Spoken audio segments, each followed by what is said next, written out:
집에 찾아온 동물을 내쫓은 적이 있습니까? 처마 밑에 제비가 집을 짓겠다고 진입을 물어오는데 지저분하다며 긴 막대로 밀어낸 적이 있습니까? 현관 귀퉁이에 거미줄이 쳐졌다고 아침마다 빗자루로 썰어버린 적이 있습니까? 마당에 뱀이 나왔다고 온 가족이 소리 지르며 삽과 몽둥이를 들고 달려나간 적이 있습니까? 지금 이 말을 들으시면서 고개를 끄덕이시는 분들이 계실 겁니다. 그 순간 당신은 복을 쫓아낸 것입니다. 스스로의 손으로 아무것도 모른 채. 오늘 이 영상을 보게 된 것은 우연이 아닐 수 있습니다. 집에 찾아오는 동물에는 이유가 있습니다. 그냥 오는 것이 아닙니다. 그 집의 기운이 살아있기 때문에 오는 것입니다. 그런데 우리는 그것을 모릅니다. 불결하다 여기고 무섭다 여기고 불길하다 여기며 쫓아냅니다. 그리고 이상하게 생각합니다. 열심히 사는데 왜 돈이 안 모일까? 줄이고 아껴도 왜 자꾸 새는 느낌일까? 그 답이 오늘 이 자리에 있습니다. 잠깐 생각해 보십시오. 요즘 들어 돈이 잘 모이지 않는다는 느낌 있으십니까? 분명히 수입이 있습니다. 분명히 쓸 때만 썼습니다. 그런데 통장은 늘 제자리입니다. 지출을 줄여도 세고 수입이 조금 늘어도 어딘가로 빠져나가고 어디서 새는지 왜 안 모이는지 모르겠는 그 느낌. 많은 분들이 이것을 경기 탓으로 돌립니다. 물가 탓, 소비 습관 탓으로 돌립니다. 하지만 오래전부터 이 땅의 어른들은 다르게 생각했습니다. 집의 기운이 닫히면 재물도 닫힌다. 집은 단순한 구조물이 아닙니다. 기운이 흐르는 공간입니다. 그 기운이 열려있는 집이 있고 닫혀있는 집이 있습니다. 기운이 열린 집에는 사람이 모이고 인연이 모이고 재물이 모입니다. 기운이 닫힌 집에서는 아무리 애를 써도 무언가 자꾸 빠져나갑니다. 그리고 그 기운을 닫아버리는 행동 중 하나가 바로 찾아온 동물을 내쫓는 것입니다. 여기서 많은 분들이 이렇게 생각하십니다. 그건 그냥 옛날 미신 아닌가요? 제가 말씀드리겠습니다. 미신이라는 말은 이유를 모를 때 쓰는 말입니다. 이유를 알고 나면 미신이 아닙니다. 지혜입니다. 예로부터 이 땅의 어른들은 말했습니다. 제비가 집을 짓는 집은 흥하고 뱀이 마당을 지나는 집은 복이 머문다고. 이것은 누군가 한 명이 만들어낸 이야기가 아닙니다.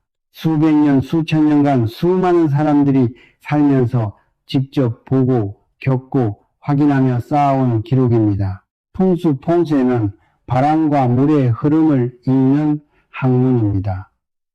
눈에 보이지 않는 기운의 흐름을 읽는 학문입니다. 그리고 살아있는 생명은 그 기운의 흐름을 사람보다 훨씬 먼저 훨씬 정확하게 느낍니다. 동물이 찾아온다는 것은 신호입니다. 그 집에 생기, 성의가 흐른다는 신호입니다. 살아있는 기운, 따뜻한 기운, 순환하는 기운, 그 생기가 흐르는 곳에 사람이 모이고 기회가 모이고 재물이 모입니다. 그런데 여기서 반드시 짚고 넘어가야 할 것이 있습니다. 이 부분에서 많은 분들이 놓칩니다. 모든 동물이 복을 부르는 것이 아닙니다. 찾아오는 방식이 있습니다. 찾아오는 장소가 있습니다. 찾아오는 상황이 있습니다. 그것을 구분하지 못하면 동물이 왔으니 복이 오겠구나 라며 잘못된 기운을 집 안에 들이는 일이 생깁니다.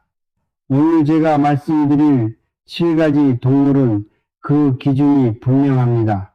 어떤 상황에서, 어떤 장소에서, 어떻게 찾아왔을 때 복의 신호인지 그 구분까지 정확히 알아야 합니다.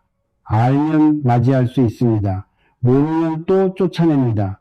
지금부터 7가지 동물을 하나씩 말씀드리겠습니다.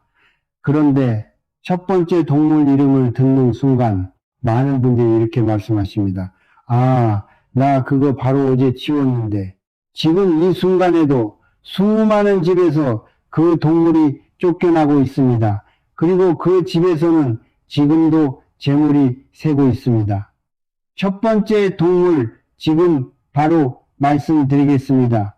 첫 번째 동물은 제비입니다. 지금 이 말을 들으시는 분들 중에 처마 밑에 제비가 진흙을 물어와 집을 짓기 시작하자 긴 막대로 밀어내거나 물을 뿌려 쫓아낸 분이 계실 겁니다. 이유는 다들 비슷합니다. 지저분하다, 배설물이 떨어진다, 아이들 다닐 자리인데 위생이 걱정된다. 그 마음 이해합니다. 당연한 걱정입니다. 하지만 이것 하나만 먼저 들어보십시오. 제비는 집을 고릅니다. 아무 집에나 둥지를 틀지 않습니다. 제비는 기운을 읽는 새입니다. 따뜻하고 밝은 기운이 흐르는 집, 햇살이 잘 들고 사람의 온기가 살아있는 집, 그런 집을 찾아옵니다. 차갑고 어두운 기운이 도는 집에는 절대 오지 않습니다. 선조들은 그것을 알았습니다. 그래서 이렇게 말했습니다. 제비가 택한 집은 기운이 따뜻한 집이다. 제비가 찾아왔다는 것은 자연이 그 집에 내린 판정입니다. 살아있는 기운이 있는 집이라는 판정, 그것을 막대로 밀어낸 것입니다. 그런데 제비의 상징은 단순히 기운이 좋다는 것에서 끝나지 않습니다. 풍수에서 제비는 귀소괴찰의 상징입니다. 돌아오는 새입니다. 제비는 봄에 왔다가 가을에 떠납니다. 그리고 이듬해 봄에 다시 돌아옵니다. 같은 집으로, 같은 처마 밑으로. 왜 돌아옵니까? 그 집이 좋기 때문입니다. 그 집의 기운이 자신을 살게 했기 때문입니다. 여기서 재물과의 연결이 나옵니다. 재물은 흐름입니다. 한 번 쓰고 끝나는 것이 재물이 아닙니다. 쓰고 나서 다시 돌아오는 것, 그것이 진짜 재물운입니다. 돈을 벌어도 쓰고 나면 영영 돌아오지 않는 집이 있습니다. 돈을 써도 다시 들어오는 흐름이 있는 집이 있습니다. 제비가 해마다 돌아오는 집에는 재물도 해마다 돌아오는 기운이 흐릅니다. 제비의 귀소 본능은 그 순환의 기운을 상징하는 것입니다. 여기서 한 가지 반드시 알아두셔야 할 것이 있습니다. 이 말씀을 드리면 어떤 분들은 이렇게 하십니다. 제비 모형을 사다 처마에 붙여놓거나 제비가 좋아한다는 먹이를 구해서 집 앞에 뿌려놓거나 하지 마십시오. 복은 억지로 부르는 것이 아닙니다. 억지로 만든 환경에 복이 오지는 않습니다. 스스로 찾아오는 것을 받아들이는 것, 그것이 복의 방식입니다. 제비가 찾아왔을 때 내쫓지 않는 것, 그것으로 충분합니다. 그리고 한 가지 더, 제비가 찾아오지 않는 집이라면 그것도 신호입니다. 그 집의 기운이 어떤 상태인지 돌아볼 필요가 있습니다. 빛이 충분히 드는가, 바람이 통하는가, 집 안이 오래된 물건들로 막혀있지 않은가. 제비가 찾아오지 않는 것 자체가 이미 하나의 경고입니다. 두 번째 동물입니다. 이 동물은 집 안에서 발견되는 순간 대부분의 분들이 가장 즉각적으로 반응합니다. 소리를 지르거나 바로 신발을 들거나 빗자루를 찾으러 달려갑니다. 현관 귀퉁이에 줄을 치는 그 동물, 창틀 모서리에 조용히 앉아있는 그 동물, 거미입니다. 징그럽다. 거미줄이 지저분하다. 나쁜 기운이 드는 것 같다. 하지만 선조들은 달리 말했습니다. 아침에 거미를 보면 좋은 손님이 온다. 집안 거미는 복을 지키는 존재다. 왜 그렇게 생각했을까요? 거미줄을 자세히 보신 적 있습니까? 거미줄은 그물입니다. 그것도 매우 정교한 그물입니다. 바깥에서 들어오는 것들을 그대로 통과시키지 않고 잡아두는 구조. 풍수에서 집안의 거미는 재물을 붙잡아두는 기운을 상징합니다. 밖에서 들어온 좋은 기운, 인연, 그리고 재물이 그냥 새어나가지 않도록 붙잡아두는 역할 생각해 보십시오. 돈이 들어오는 것은 중요합니다. 하지만 들어온 돈이 그냥 빠져나가지 않는 것, 그것이 더 중요합니다. 거미줄을 걷어낸다는 것은 그 집에 들어오려던 기운의 그물을 스스로 걷어내는 행위입니다. 이 부분이 가장 중요합니다. 물론 집 안 곳곳에 거미줄이 가득한 상태를 그냥 두라는 말이 아닙니다. 현실적으로 위생과 청결은 지켜야 합니다. 하지만 구분이 필요합니다. 거미줄을 치우는 것과 거미를 죽이거나 함부로 밟는 것은 다릅니다.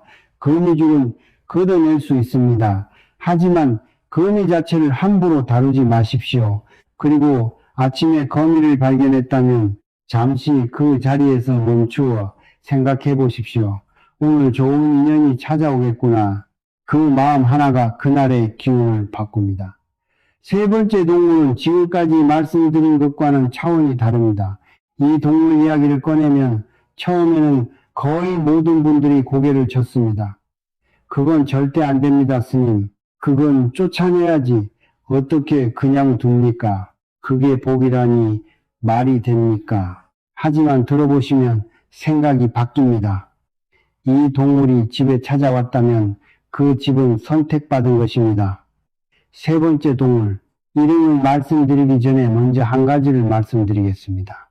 이 동물에 대한 이야기를 들으시면 처음에는 본능적으로 거부감이 드실 수 있습니다. 그것은 자연스러운 반응입니다. 하지만 그 거부감이 바로 오랫동안 우리가 복을 쫓아온 이유입니다. 뱀입니다. 마당에 뱀이 나왔다는 말만 들어도 온 집안이 긴장합니다. 아이들을 방 안으로 밀어넣고 남편은 삽을 들고 나오고 이웃집까지 달려옵니다. 그 반응 이해합니다. 뱀은 오랫동안 인간에게 경계의 대상이었습니다. 그런데 이것만큼은 알아두십시오. 이 땅의 어른들은 집 근처 뱀을 함부로 건드리지 않았습니다. 특히 집을 지키는 뱀이 있었습니다. 오래전부터 집지킴이라 불려온 뱀. 이 뱀을 해치면 집안이 기운다는 말이 대를 이어 전해질 정도였습니다. 왜 그랬을까요? 뱀은 온몸으로 땅을 잇는 존재입니다. 사람은 발로만 땅을 딛습니다. 하지만 뱀은 배 전체로 땅에 붙어 이동합니다. 땅의 온도, 진동, 기운의 흐름을 피부 전체로 느끼며 삽니다. 차갑고 나쁜 기운이 흐르는 땅에는 머물지 않습니다. 생기가 없는 죽은 땅에는 오지 않습니다. 뱀이 자주 출몰하는 집의 마당은 땅의 기운이 따뜻하고 살아있는 곳입니다. 풍수에서 명당의 조건 중 하나가 바로 생명이 살아 숨쉬는 땅입니다. 뱀이 머무는 땅은 그 조건에 가까운 땅입니다. 여기서 한 가지 더, 뱀은 탈피합니다. 1년에 여러 차례 묵은 허물을 벗고 새로운 피부로 거듭납니다. 완전히 다른 존재로 바뀌는 것이 아닙니다. 묵은 것을 벗어내고 같은 존재가 새롭게 시작하는 것입니다. 이것이 재생과 갱신의 상징입니다. 재물운도 마찬가지입니다. 오래된 흐름이 그대로 굳어 있으면 새 재물이 들어올 자리가 없습니다. 묵은 것을 벗어내야 새 기운이 들어옵니다. 뱀이 집 근처에 머문다는 것은 그 집에 갱신의 기운이 흐른다는 신호입니다. 하지만 이 부분에서 반드시 구분해야 합니다. 모든 뱀이 집지킴인 것은 아닙니다. 선조들이 말한 집지킴이 뱀은 오랫동안 그 집 근처에 머물며 해를 끼치지 않는 뱀입니다. 조용히 마당 구석을 지나거나 창고 밑에 머물거나 담벼락 그늘에 있는 뱀, 사람을 피하고 공격하지 않는 뱀, 갑자기 집 안으로 들어오거나 공격적인 뱀은 다릅니다. 독사는 당연히 안전하게 처리해야 합니다. 중요한 것은 태도입니다. 뱀이다, 죽여라, 이것이 아니라 이 뱀이 왜 여기 있는가? 어떻게 자연스럽게 보내야 하는가? 그 생각 하나가 다릅니다. 함부로 해치지 않는 것, 그 태도 하나가 집의 기운을 지킵니다. 네 번째 동물입니다. 비 오는 날을 생각해 보십시오. 현관문을 열었더니 문 앞 계단에 무언가 앉아 있습니다. 마당 구석을 지나다 갑자기 발밑에서 뛰어오릅니다. 두꺼비 혹은 개구리입니다. 징그럽다. 독 있는 거 아닌가? 기분 나쁘다. 얼른 치워. 많은 분들이 즉시 쫓아냅니다. 그런데 동양 문화권에서 두꺼비는 오랫동안 재물의 상징이었습니다. 중국 풍수에서 금두꺼비 진잔추라는 것이 있습니다. 입에 동전을 물고 있는 세 발 달린 두꺼비. 가게나 집에 두어 재물을 불러들인다는 믿음으로 오랫동안 이어져 왔습니다. 단순한 장식이 아닙니다. 깊은 상징에서 나온 것입니다. 왜 두꺼비가 재물과 연결되었을까요? 풍수에서 물쓰연 재물을 상징합니다. 강이 굽이치는 곳에 마을이 생기고 물이 모이는 곳에 논밭이 생기고 풍요가 생깁니다. 물의 흐름이 재물의 흐름입니다. 두꺼비와 개구리는 물과 땅 두 곳에서 삽니다. 물의 기운을 몸 안에 담고 사는 존재입니다. 이 존재가 집 앞에 나타났다는 것은 그 집에 물의 기운, 즉 재물의 기운이 흐르고 있다는 신호입니다. 비 온 뒤 개구리가 현관 앞에 앉아 있거든 발로 차거나 물을 끼얹어 쫓아내지 마십시오. 조용히 그 자리를 지나십시오. 그리고 잠시 생각하십시오. 오늘 이 집에 재물의 기운이 찾아왔구나. 그 마음 하나가 기운을 받아들이는 문을 여는 것입니다. 다섯 번째 동물은 지금 이 순간에도 여러분의 집 앞에 올 수 있는 동물입니다. 그런데 이 동물이 오면 많은 분들이 가장 먼저 창문을 닫습니다. 커튼을 치고 귀를 막고 아침부터 재수 없다며 하루를 시작합니다. 그 행동이 그날의 기운 전체를 닫아버립니다. 다섯 번째 동물, 이른 아침입니다. 아직 이불 속에 있는데 창밖에서 소리가 들립니다. 까까까까, 또 저 새야. 아침부터 시끄럽게 재수 없어. 창문을 닫고 다시 눈을 감습니다. 까치입니다. 이 땅에서 오랫동안 까치는 기쁜 소식을 전하는 새로 불려왔습니다. 까치가 울면 반가운 손님이 온다. 좋은 소식이 온다. 오늘 좋은 일이 있겠다. 이것은 누군가 지어낸 이야기가 아닙니다. 오랜 세월 이 땅에 사람들이 살면서 느끼고 전해온 말입니다. 그런데 언제부터인가 이 인식이 뒤집혔습니다. 시끄럽다. 불길하다. 아침부터 저 소리 들으면 안 좋은 일이 생긴다. 그리고 창문을 닫습니다. 풍수에서 소리는 기운입니다. 그냥 공기의 떨림이 아닙니다. 소리는 공간을 깨우는 힘입니다. 특히 새벽과 이른 아침의 새 울음소리는 그날의 기운을 여는 소리입니다. 밤 동안 잠들어 있던 공간이 소리와 함께 깨어납니다. 막혀있던 기운이 풀립니다. 흐름이 시작됩니다. 까치는 특히 높은 곳에서 웁니다. 나무 꼭대기, 지붕 위, 전봇대 위에서 소리를 멀리 퍼뜨립니다. 그 소리가 집안까지 들어온다는 것은 그 기운이 집안에 닿았다는 것입니다. 그런데 그 순간 창문을 닫고 귀를 막는 행위, 그것은 스스로 그 기운의 문을 닫아버리는 것입니다. 이런 말씀을 드리면 꼭 이런 분이 계십니다. 스님, 그건 너무 옛날 이야기 아닌가요? 지금 시대의 까치 소리가 무슨 의미가 있겠습니까? 제가 되묻겠습니다. 지금 이 시대에도 봄이 오면 꽃이 피니까 가을이 오면 나뭇잎이 떨어집니까? 네, 그렇습니다. 계절은 바뀌지 않았습니다. 해가 동쪽에서 뜨는 것도 바뀌지 않았습니다. 자연의 이치는 하나도 바뀌지 않았습니다. 단지 우리가 그 이치와 연결되는 감각을 잃어버린 것입니다. 스마트폰 화면이 그 감각을 가려 놓았습니다. 도시의 소음이 그 소리를 묻어버렸습니다. 자연의 신호를 읽는 능력, 그것을 되찾는 것이 풍수의 핵심입니다. 그 신호를 차단하고 살면 기회도 차단됩니다. 그것은 지금 시대에도 마찬가지입니다. 대신 이렇게 해보십시오. 아침에 까치 소리가 들리거든 창문을 닫지 마십시오. 잠깐 그 소리를 들으십시오. 그리고 이렇게 생각하십시오. 오늘 좋은 일이 있겠구나.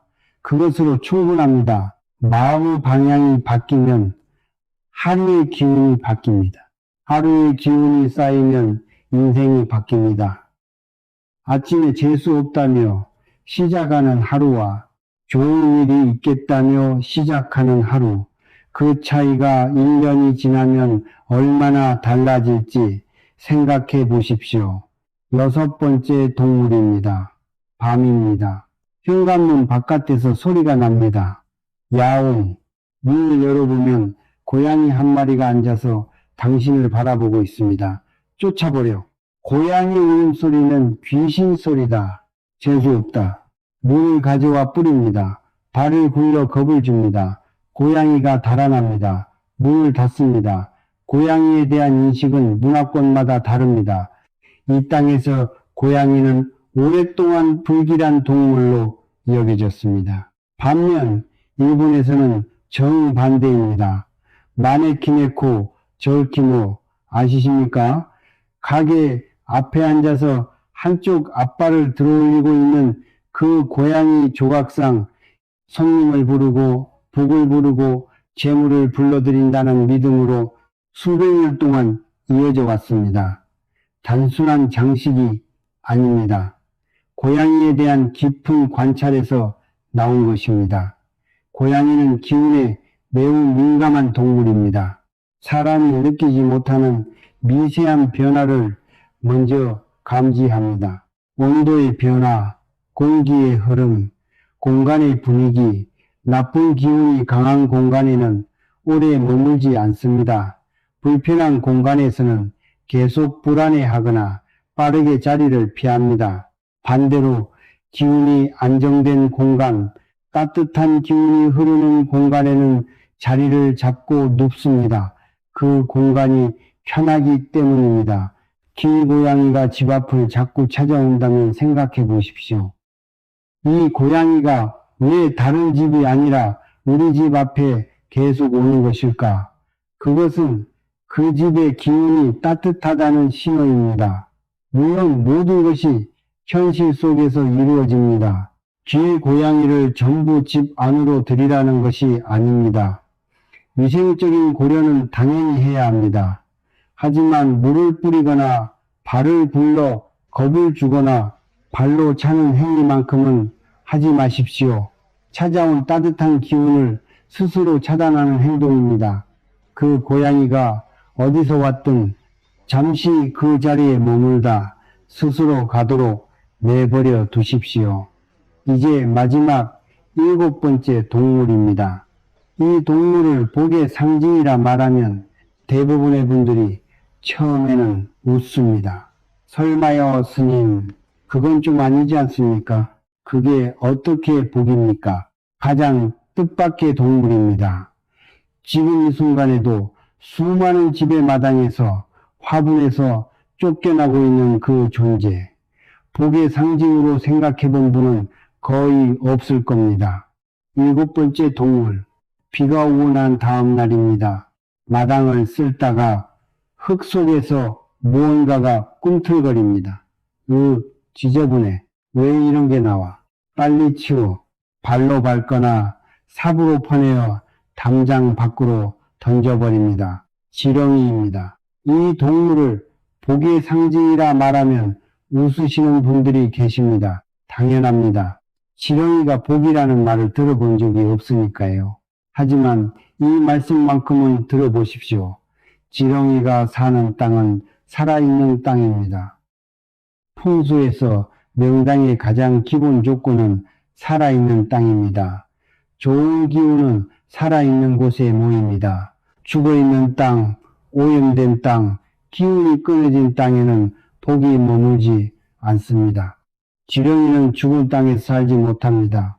오염이 심한 곳, 기운이 끊어진 곳에서는 살아남지 못합니다. 지렁이가 사는 땅은 유기물이 순환하고 공기가 통하고 생명이 살 수 있는 땅입니다. 집 마당이나 화분 흙 속에 지렁이가 있다는 것은 그 집의 땅 기운이 아직 살아있다는 증거입니다. 선조들은 마당에 지렁이가 많으면 그 집 농사가 잘 된다 했습니다. 농사는 먹고 사는 것의 근본이었습니다.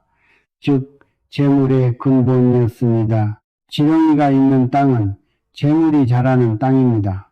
이제 7가지 동물을 모두 말씀드렸습니다. 제비, 거미, 뱀, 두꺼비, 까치, 고양이, 지렁이, 이 동물들 사이에 공통점이 있습니다. 한번 찾아보십시오. 모두 생기성이가 있는 공간을 찾아오는 존재들입니다. 차갑고 막히고 어두운 기운이 가득한 공간에는 오지 않습니다. 사람이 무겁고 어둡게 살고 있는 집에는 오지 않습니다. 기운이 끊어진 땅에는 내려앉지 않습니다. 이 동물들이 찾아온다는 것은 그 집이 아직 살아있다는 자연의 판정입니다. 그리고 우리가 이 동물들을 내쫓을 때 우리는 그 판정을 거부한 것입니다. 복이 문 앞까지 왔는데 문을 잠가버린 것입니다. 그렇다면 왜 우리는 이 동물들을 쫓아내게 되었을까요? 이 질문이 중요합니다. 이유를 알아야 습관을 바꿀 수 있기 때문입니다. 크게 2가지입니다. 첫째, 청결에 대한 강박입니다. 현대 사회는 깨끗한 것이 좋은 것이라는 등식을 만들어냈습니다. 눈에 보이는 청결, 먼지 하나 없는 공간, 벌레 한 마리 없는 집. 그러나 진짜 청결은 기운의 청결입니다. 겉으로는 깔끔하게 정돈되어 있어도 기운이 막혀있는 집이 있습니다. 거미 한 마리 살고 있어도 기운이 살아 흐르는 집이 있습니다. 눈에 보이는 것만 청결이 아닙니다. 눈에 보이지 않는 것이 더 중요할 때가 있습니다. 둘째, 연결이 끊어졌기 때문입니다. 선조들의 지혜가 전달되지 않은 것입니다. 왜 제비를 쫓으면 안 되는지, 왜 거미를 함부로 밟으면 안 되는지, 왜 뱀을 함부로 해치면 안 되는지 그 이유를 모르니 습관적으로 쫓아내게 된 것입니다. 당연한 일입니다. 모르면 쫓아낼 수밖에 없습니다. 하지만 이제는 알게 되셨습니다. 오늘 이 자리에서 이제 그 습관을 바꿀 수 있습니다. 그런데 여기서 영상을 끄시면 안 됩니다. 동물을 쫓아내지 않는 것만으로는 충분하지 않습니다. 복을 부르는 기운이 들어오려면 그 기운을 받아들일 수 있는 공간이 먼저 준비되어 있어야 합니다. 동물이 찾아오고 싶은 집, 기운이 머물고 싶은 집, 복이 들어왔을 때 나가지 않는 집, 그 집을 만드는 법이 따로 있습니다. 그리고 지금부터 말씀드릴 내용에는 오늘 당장 실천할 수 있는 것들이 들어 있습니다. 복을 부르는 동물들이 찾아오지 않는 집이 있습니다. 제비도 오지 않고 까치도 오지 않고 마당에 지렁이 한 마리 보이지 않는 집, 아무리 기다려도 아무리 원해도 그 기운이 들어오지 않는 집. 왜 그럴까요? 이런 집에는 공통점이 있습니다. 3가지입니다. 첫째, 현관이 어둡습니다. 둘째, 집안에 오래된 물건이 쌓여 있습니다. 셋째, 환기가 되지 않습니다. 이 3가지가 겹치는 집에는 기운이 들어오지 못합니다. 들어오려다 막힙니다. 그리고 들어오는 것을 포기합니다. 가장 먼저 현관입니다. 풍수에서 현관은 집의 입입니다. 기운이 드나드는 관문입니다. 사람의 입이 막혀 있으면 밥을 먹지 못합니다. 집의 입인 현관이 막혀 있으면 기운이 들어오지 못합니다.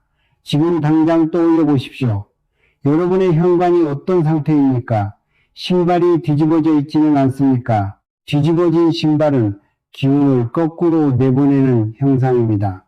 신발은 항상 바르게 나란히 놓아야 합니다. 이것은 지금 이 영상이 끝나고 나서 바로 할 수 있는 것입니다. 우산이 현관에 그냥 세워져 있지는 않습니까? 택배 박스가 쌓여 있지는 않습니까? 신발장 위에 먼지 쌓인 물건들이 올려져 있지는 않습니까? 이것들은 기운의 흐름을 막는 장애물입니다. 오늘 정리하십시오. 물의 흐름 이야기를 드리겠습니다.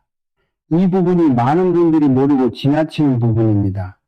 풍수에서 물은 재물입니다. 강이 흐르는 곳에 사람이 모이고 논밭이 생기고 마을이 생겼습니다. 물이 풍요의 근본이었습니다. 집안에서 물이 새는 곳이 있습니까? 수도꼭지에서 물방울이 뚝뚝 떨어지고 있지는 않습니까? 이것을 그냥 두는 분들이 많습니다. 언제 고쳐야 하는데 하면서 몇 달이 지나갑니다. 풍수적으로 이것은 재물이 새는 것과 같습니다. 그 집에서 재물이 조금씩 쉬지 않고 빠져나가고 있는 것입니다. 오늘 당장 고치십시오. 그 하나가 재물의 구멍을 막는 것입니다. 화장실 이야기입니다. 화장실 문은 평소에 닫아 두십시오.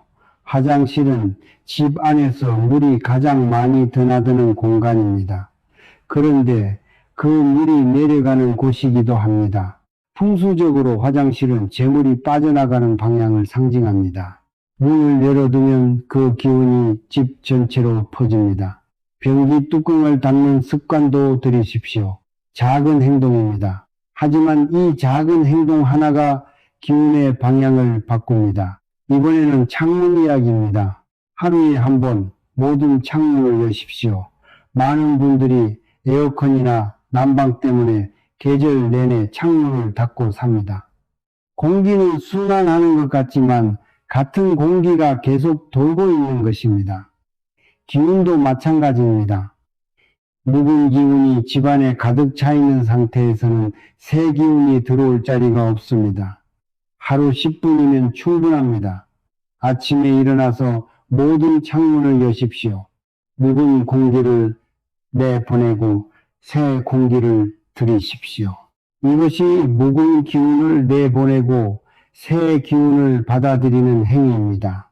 집안의 식물 이야기를 드리겠습니다. 살아있는 식물은 집안에 생기를 더해줍니다. 자라고 숨쉬고 빛을 받아들이는 존재. 그 살아있는 기운이 공간에 퍼집니다. 하지만 반대의 경우가 있습니다. 말라버린 화분. 시든 꽃이 그냥 꽂혀있는 꽃병, 죽어가는 식물을 살려보겠다며 물만 주고 있는 화분, 이것들은 당장 치우십시오. 죽어가는 기운, 시들어가는 기운이 집 안에 머물고 있는 것입니다. 살아있지 않은 것을 억지로 붙잡아 두는 것은 집의 기운을 무겁게 합니다. 살아있는 식물 하나를 새로 들이십시오. 관리할 수 있는 것으로 작은 것이라도. 살아있는 것이 있는 공간과 없는 공간은 기운이 다릅니다. 그런데 여기서 가장 중요한 것을 말씀드리겠습니다. 현관을 정리하고 수도꼭지를 고치고 창문을 여는 것, 이 모든 것보다 근본적인 것이 있습니다. 집의 기운은 그 집에 사는 사람의 기운을 반영합니다. 집이 어두운 것은 마음이 어둡기 때문입니다. 집이 막혀 있는 것은 생각이 막혀 있기 때문입니다. 집이 무거운 것은 그 집에 사는 사람이 무겁기 때문입니다. 현관을 밝히는 것은 앞날을 밝히겠다는 의지입니다. 묵은 물건을 버리는 것은 묵은 마음을 내려놓는 것입니다. 창문을 여는 것은 새 기운을 받아들이겠다는 결심입니다. 풍수는 공간을 바꾸는 것이 아닙니다. 공간을 바꾸는 사람을 바꾸는 것입니다. 그런데 집을 아무리 정리해도 소용없는 경우가 있습니다. 이 한 가지 습관이 있으면 집이 아무리 깨끗해도 재물이 계속 새어나갑니다. 지금부터 말씀드릴 내용은 많은 분들이 매일 하고 계신 행동입니다. 오늘 이 말씀을 들으시고 나면 아, 내가 그것 때문이었구나 라고 느끼시는 분들이 반드시 계실 겁니다. 집에 돌아왔습니다. 가방을 소파에 던집니다. 지갑을 꺼내 식탁 위에 아무렇게나 놓습니다. 영수증이 잔뜩 든 채로, 구겨진 지폐가 방향도 없이 들어있는 채로, 그리고 그냥 잡니다. 다음날 아침, 지갑은 어제 던져둔 자리에 그대로 있습니다. 이런 모습 낯설지 않으십니까? 돈을 대하는 방식이 재물운을 결정합니다. 돈은 기운을 가진 존재입니다. 함부로 대하는 사람 곁에 머물고 싶은 존재가 어디 있겠습니까? 지갑을 한번 열어보십시오. 지금 이 순간 지갑 안에 무엇이 들어있습니까? 영수증이 쌓여있지는 않습니까? 이미 기간이 지난 쿠폰이 끼워져 있지는 않습니까? 오래되어 연락도 안 하는 분의 명함이 꽂혀 있지는 않습니까?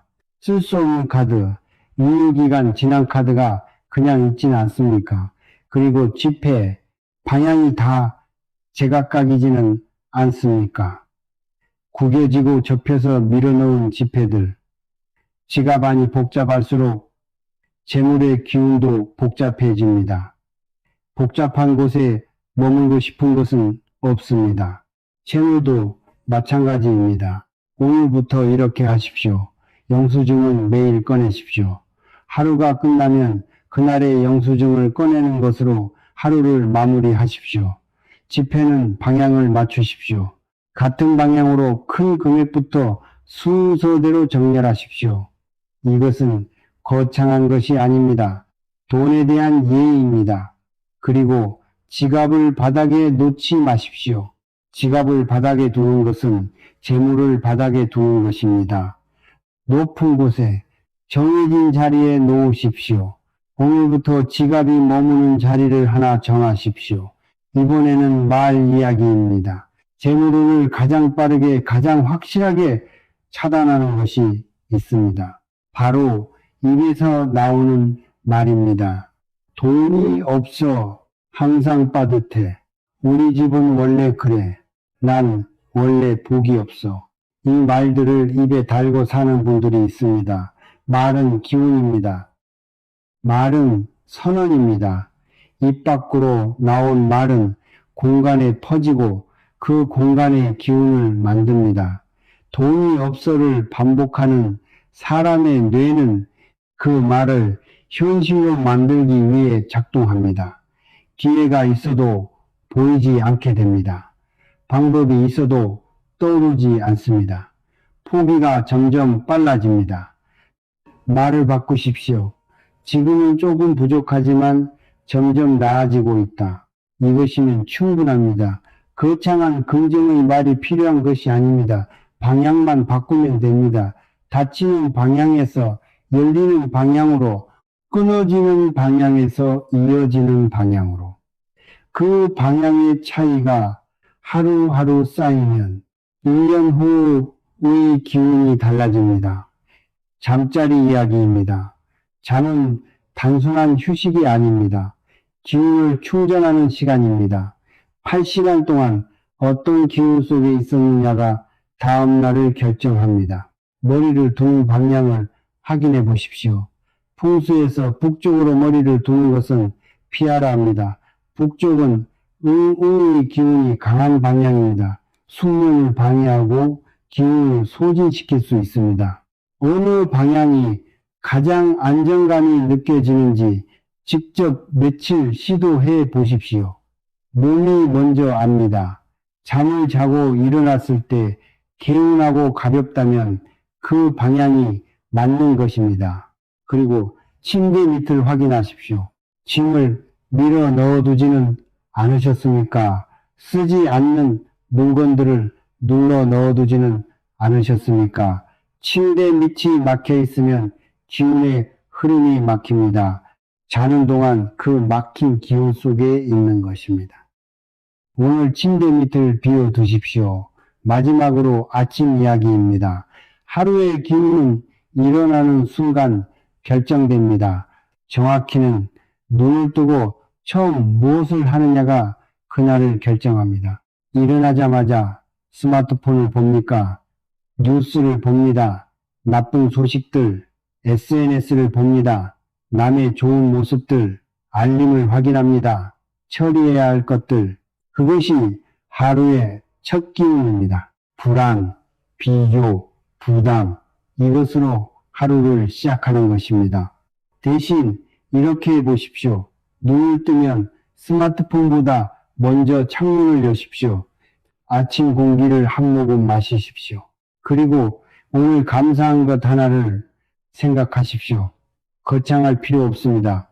오늘도 눈을 떴다. 감사하다.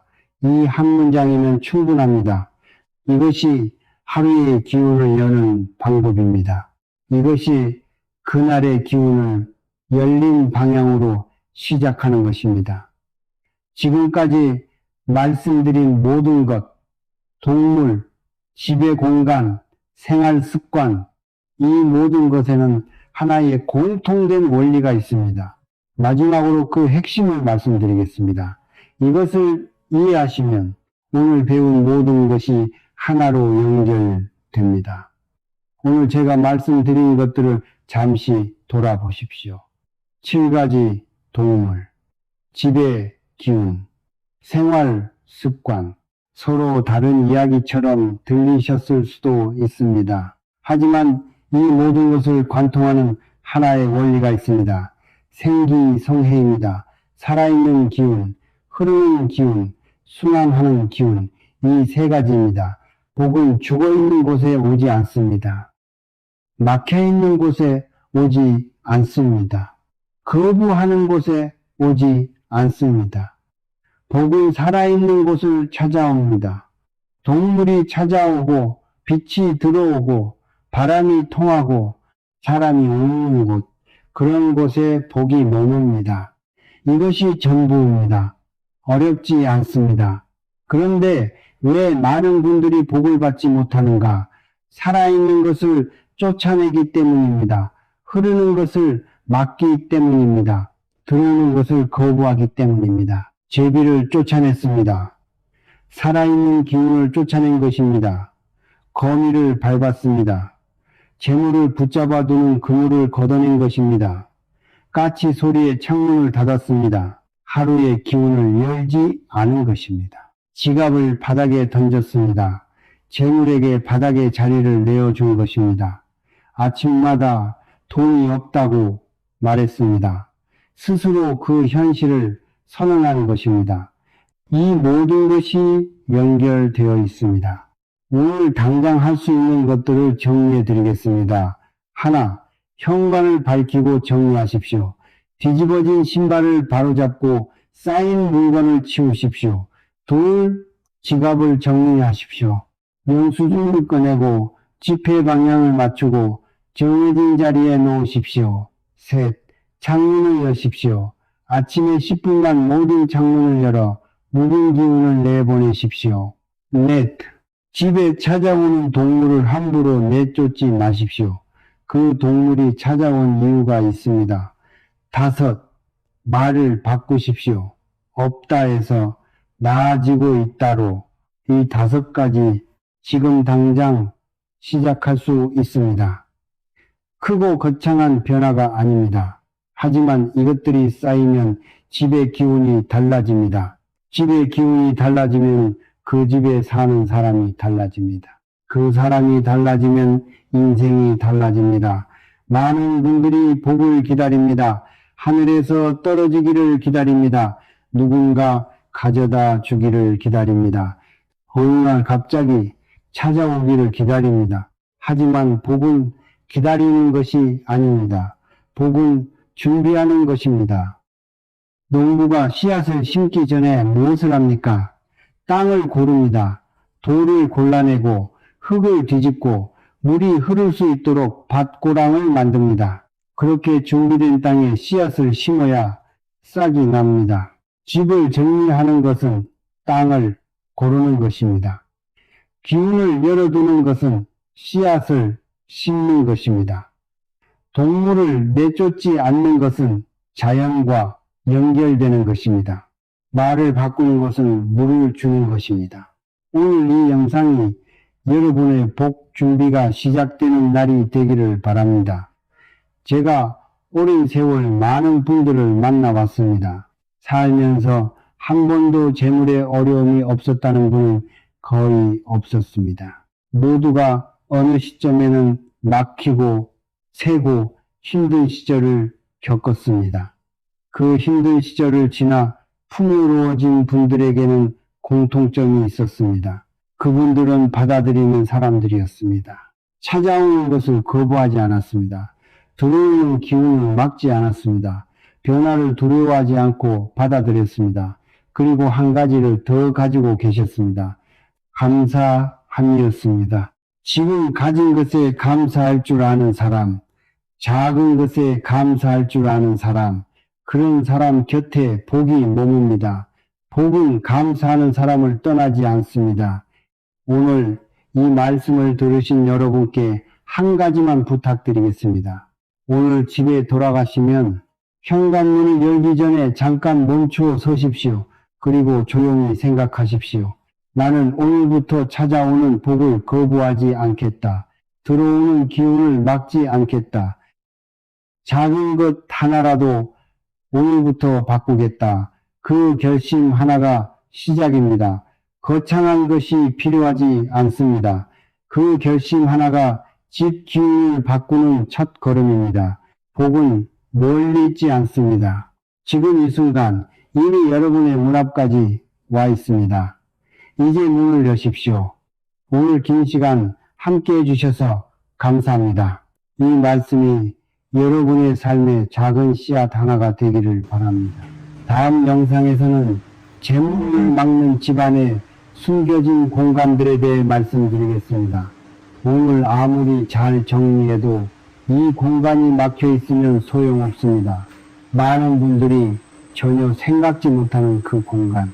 다음에 이어서 말씀드리겠습니다. 오늘 집에 찾아온 동물이 있으셨습니까? 댓글에 나눠주십시오. 감사합니다.